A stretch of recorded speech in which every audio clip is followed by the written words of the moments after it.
Maintenant, on passe à expliquer avec plus de détails la méthode d'utilisation de chacun des deux ampèremètres. Commençons tout d'abord par un multimètre. Sur cette photo, vous voyez les éléments qui sont essentiels pour un multimètre. Au haut, vous avez ici un écran. Il nous affiche la mesure, la valeur mesurée. Très bien. Au milieu ici, vous avez un bouton qui s'appelle le curseur, ou bien un sélecteur. Il nous permet de sélectionner la fonction désirée, parce qu'on a dit que le multimètre, il peut être utilisé en ampèremètre pour mesurer l'intensité, ou bien en voltmètre, ou bien en ohmmètre, etc. On va voir ça par la suite. Voilà. Donc, qu'est-ce qu'on a dit pour le sélecteur? Il nous permet de sélectionner la fonction désirée, et chaque fonction, il lui correspond une zone. Par exemple, cette zone-là, c'est la zone correspondante à l'ampèremètre, parce que vous avez ici l'unité milliampère. Vous avez la zone correspondante au voltmètre, et ici à l'ohmmètre, etc. Alors, ce curseur-là, il nous permet aussi de choisir un calibre. C'est quoi un calibre? Un calibre, c'est une valeur maximale qu'on peut mesurer. Vous voyez ici des différents calibres, 200 mA, 10 ampères, 20 mA, 2 mA, 200 microampères, etc. Alors, par exemple, si on choisit 200 mA, alors la valeur maximale que l'on peut mesurer, c'est 200 mA. Et si on choisit par exemple 20 mA, la valeur maximale, la plus grande valeur que l'on peut mesurer, c'est 20 mA, etc. Alors en bas, vous avez ici les bornes de multimètre. Alors ici, il y a une borne qui s'appelle quoi? C'est la borne commune à toutes les fonctions. C'est pour cela qu'elle s'appelle comme. Toujours, il faut l'utiliser comme borne négative. Et une autre borne qui est positive, que ce soit milliampère ou bien 10 ampères. Elle doit être reliée avec un fil qui est rouge. Il vaut mieux ça. Alors, quand est-ce qu'on utilise 10 ampères? Lorsqu'il s'agit des intensités qui sont un peu plus grandes. Les milliampères, ils concernent les valeurs de l'intensité qui sont un peu faibles. Et finalement, vous avez ici un commutateur. Il nous permet de choisir le type de courant. Alors, pour notre cas, il s'agit d'un courant continu CC. Donc, il faut le mettre ici. Ça y est. Comment utiliser un multimètre? Maintenant, on va voir comment brancher et comment l'utiliser dans les montages électriques. Alors, vous voyez ici un circuit contenant une pile, un interrupteur et une rampe. Il y a un courant qui circule, il sort du pôle positif et se dirige vers la borne négative. Et ce courant-là, évidemment, il est caractérisé par une intensité désignée par la lettre I. Alors sa valeur elle est mesurée par un ampèremètre. Alors quelles sont les étapes à suivre pour utiliser cet ampèremètre? Alors la première étape, il faut placer le sélecteur dans la zone ampèremètre. C'est la zone où il y a l'unité milliampère. Voilà, il faut mettre le curseur ici. Très bien. Et il faut choisir le calibre le plus grand. Le plus grand ici, c'est 10 ampères. Bien. Deuxièmement, il faut monter l'ampèremètre en série. Voilà.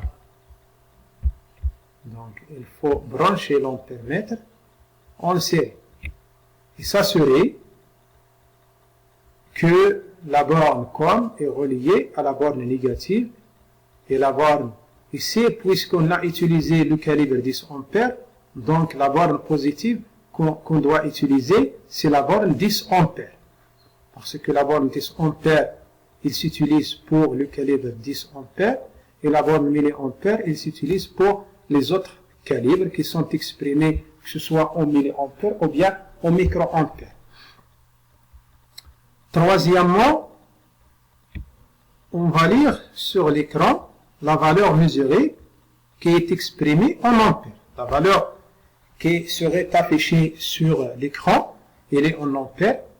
Pourquoi? Parce que tout simplement, on a utilisé ici un calibre qui est exprimé en ampères. La quatrième étape, c'est la valeur lui est inférieure à 200 milliampères. Voilà, c'est la valeur lui est inférieure à 200 milliampères. 200 milliampères, combien est égal en ampères? Oui, c'est très bien, c'est 0,2 ou bien 20 ampères.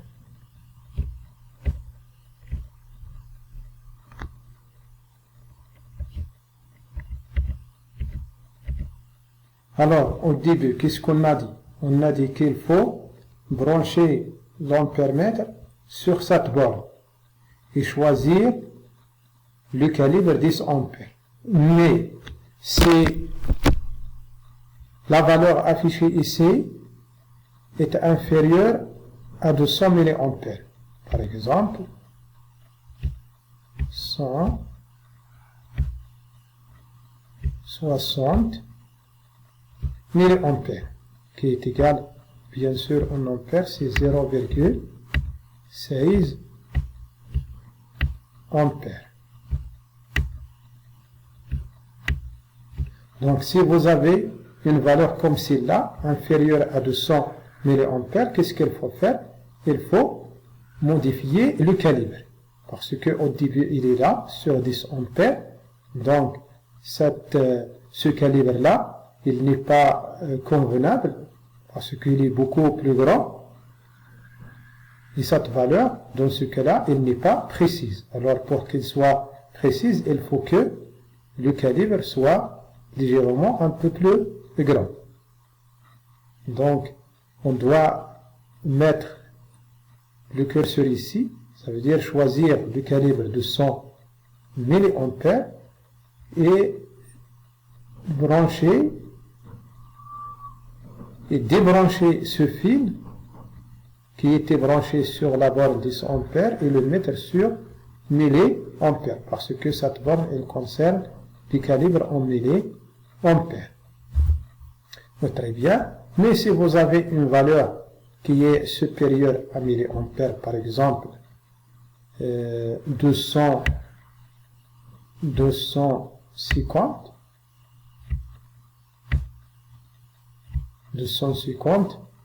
qui est égal en ampères, c'est 0,25 ampères. Donc, si vous avez une valeur comme celle-là, ça veut dire supérieure à 220 milliampères, donc le calibre 10 ampères, il est convenable. Donc, le branchement, ça reste comme ça. Très bien. Ici, à nouveau, la valeur obtenue ici est inférieure encore à 20 milliampères. Par exemple, si vous avez ici une valeur, par exemple 16 milliampères, qui est égale en ampères combien? C'est 0,06. Dans ce cas-là, le calibre convenable, c'est 20 milliampères. Et ainsi de suite. L'essentiel, comme j'ai dit, que le calibre choisi, il faut qu'il soit légèrement supérieur à la valeur affichée.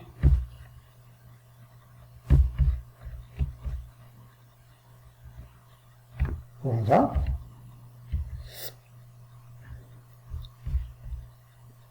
Et la dernière étape, c'est donner la valeur de l'intensité mesurée sans oublier de préciser l'unité.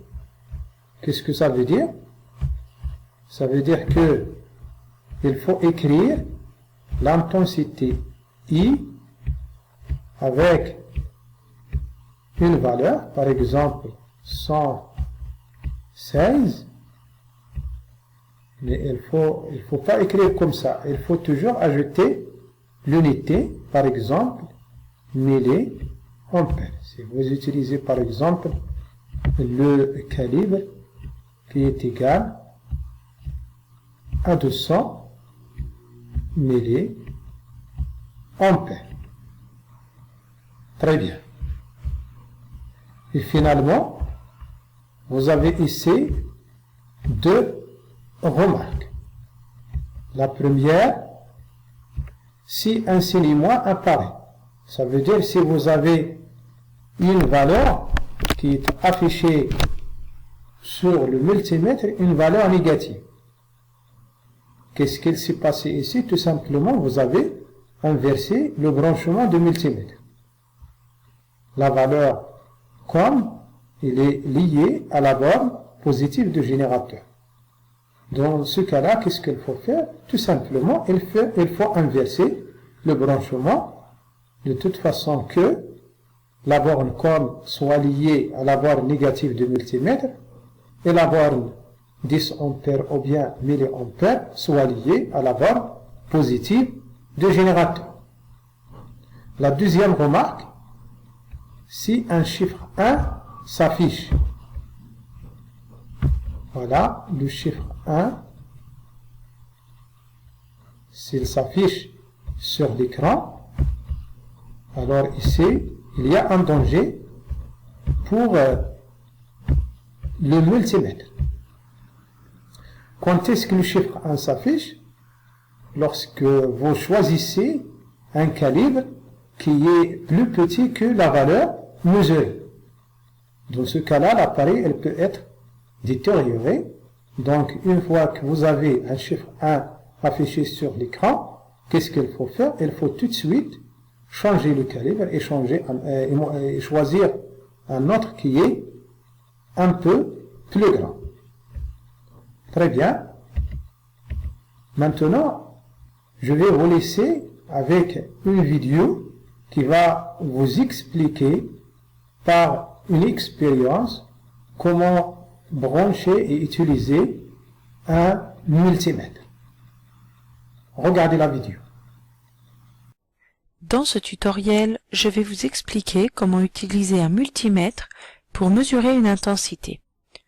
Supposons que l'on ait un circuit dans lequel on ait un générateur, ici une pile de tension 4,5 volts à ses bornes, un interrupteur, ici un bouton poussoir, et une lampe.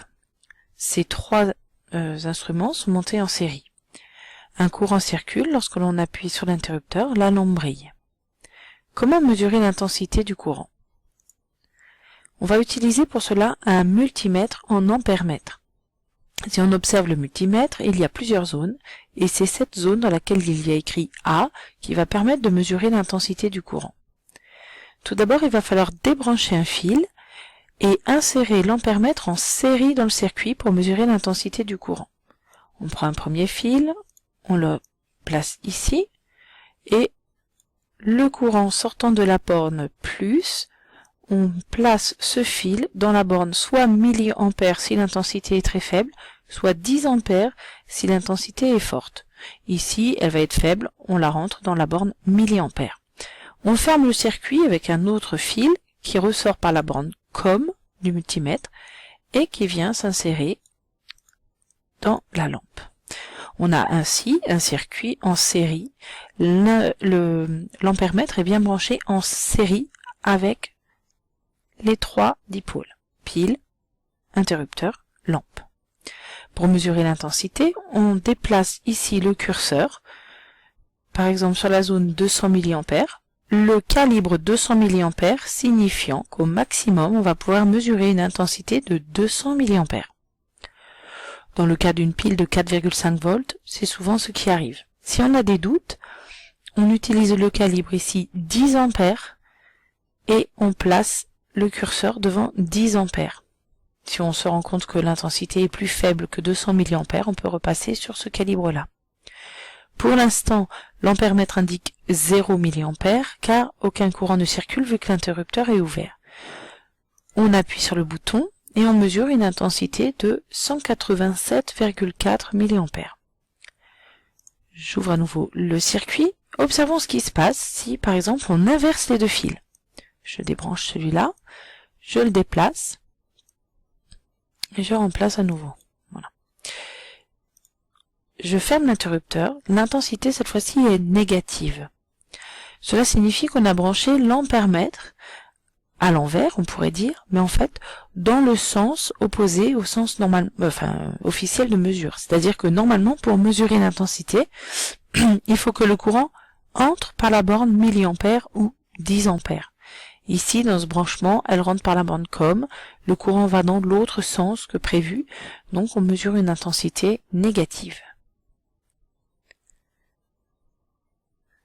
Ce qu'il ne faut pas faire avec un ampèremètre, c'est de le brancher directement entre les deux bornes de la pile. Cela ferait un court-circuit de la pile avec une très forte intensité. Et ici, si on reste sur le calibre 200 mA, on risque de griller le fusible qui se trouve à l'intérieur du multimètre. Le multimètre est protégé par un fusible et en général, on évite de le brûler parce qu'il faut démonter entièrement l'ampèremètre pour pouvoir ensuite, après, l'utiliser. Voilà, je vous souhaite une bonne utilisation de l'ampèremètre. J'espère que vous avez bien compris le contenu de cette vidéo. Maintenant, on passe à l'ampèremètre à aiguille.